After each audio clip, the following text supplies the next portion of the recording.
Okay, I'm going to take just a little bit of time to walk you through the navigation of our course. And so the first thing that you're going to notice when you click into our course is that you land on the course homepage.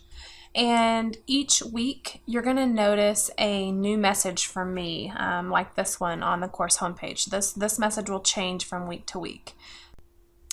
And you'll also notice that you can listen to an audio version of this message if you'd like to hear my voice basically reading this message verbatim.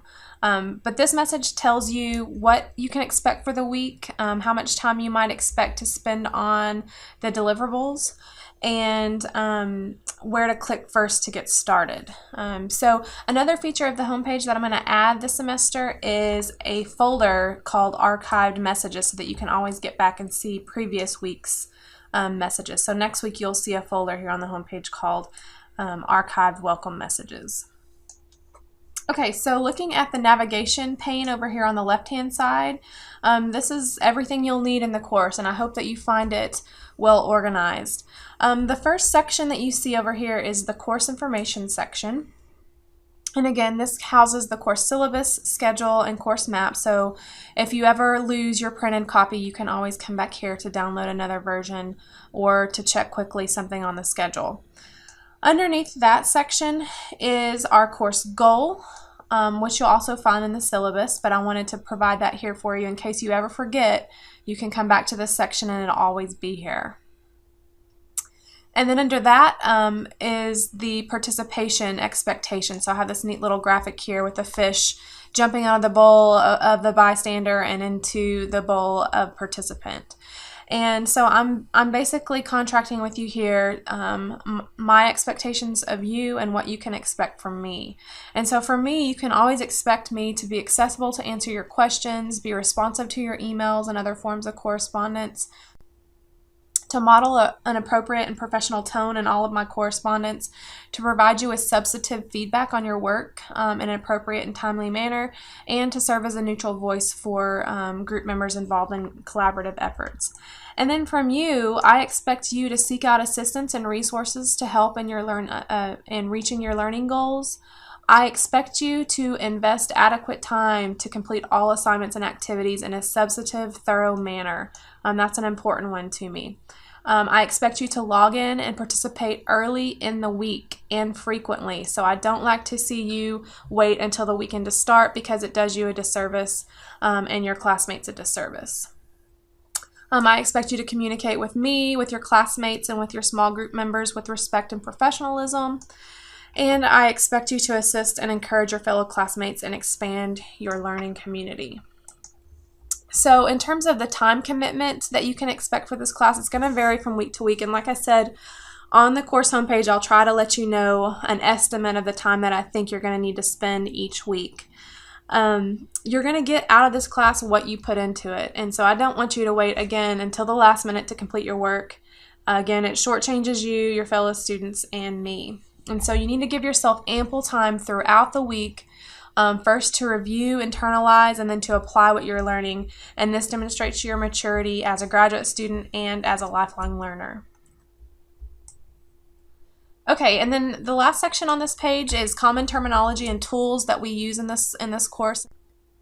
And so you can see here terms like Blackboard Learn, which is the LMS we're using, LMS, which is Learning Management System, Moonwalking Bear, which you're going to see in the soft chalk lesson for this week, what a soft chalk lesson is, Twitter, hashtag, and I may add to this list as we come across things that students have questions about, but I like to add just this section as a resource for you. Okay, so that's the course information section. Next is the instructor information section. This is where you can quickly just come to find my phone number, my Twitter handle, my email, my office hours, my background. You'll also find a folder here of research that I've conducted, and you'll find that I've done quite a bit of research related to online and hybrid environments. So if you're interested in that, you can check it out. Notice up here at the top I'm using these breadcrumbs to navigate. When I'm within a folder, I can use these breadcrumbs to go back to a section. So I just did that here in the breadcrumb section. Underneath Vita and Research, you're going to see my Twitter feed. And so During the semester, I tend to tweak quite a bit, and I use the hashtag for this class EDTC 554. And so whenever I just want to send a resource, I will use that hashtag, and you'll see it here in the Twitter feed if you don't already follow me on Twitter. Okay, so that's the course information and instructor information section. And below that, you're going to see weekly modules. And so this is basically everything that you need for a given week will be within one of these folders. And this, you can see, we're going to have 15 weekly modules. And you're currently working in this week 1 module. Week 2 for you guys will not open until Sunday at 11:59 p.m. So our week 2 will not start until actually 12 a.m. on Monday.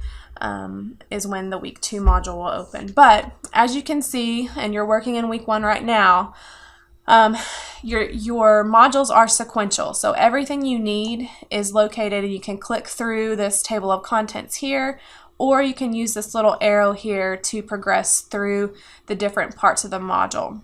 So right now you're in the course orientation screencast, but you could skip down, say, to the introduce yourself discussion if you wanted to skip to a certain part of the module. Okay, below weekly modules, you're going to see the virtual hallway. And this will house any discussion, any asynchronous discussion that we have. So for example, the introduction discussion that you're going to be doing on the Lino board.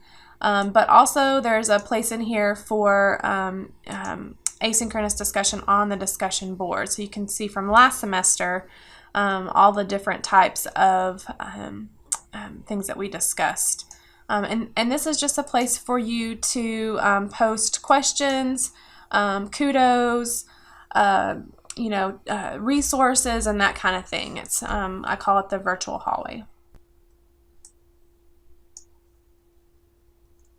Okay, next over here you see the class wiki, which I'm not going to delve into this first week because I don't want to totally overwhelm you. Rest assured, next week I will provide you with explicit instructions on what to do for your wiki assignment, but I don't want you to worry about it too much this first week.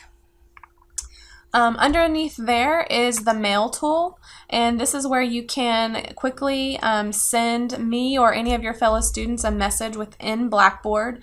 It's important to note that it's all contained for our class, so the only people you can send to are me and your classmates. But it's super easy. You just click on create message. You can choose the to field, you can choose me as the instructor, you can choose to carbon copy a group member, say if you have some group members that you want to see the message, and then it's just your subject line, the body of your email, and when you click submit, and another thing to point out is that you can attach files if you need to. When you click submit, it's going to send to those people and you can't undo it, so be sure that you check over everything before you hit submit because that is the send button. But once you do that and you go back to course messages, you'll see it in your sent folder. But again, I like to have all of the emails for this class contained within Blackboard so that I can keep a record of everything and see, okay, who's emailed me on what date and about what. So I encourage you to use the mail tool to contact me. Beneath that, you'll see the My Grades tab, which is where you're going to see all of the grades that I assign you and feedback. There's a resources section with lots of links that I provided for you related to our class content. And finally, the Blackboard Help link is going to link you to all of the resources that the Help Desk has on their website. So that's it with regard to the navigation of our course. In some of my subsequent videos, I'm going to cover in more detail the course syllabus, the course schedule, and the course map for you guys.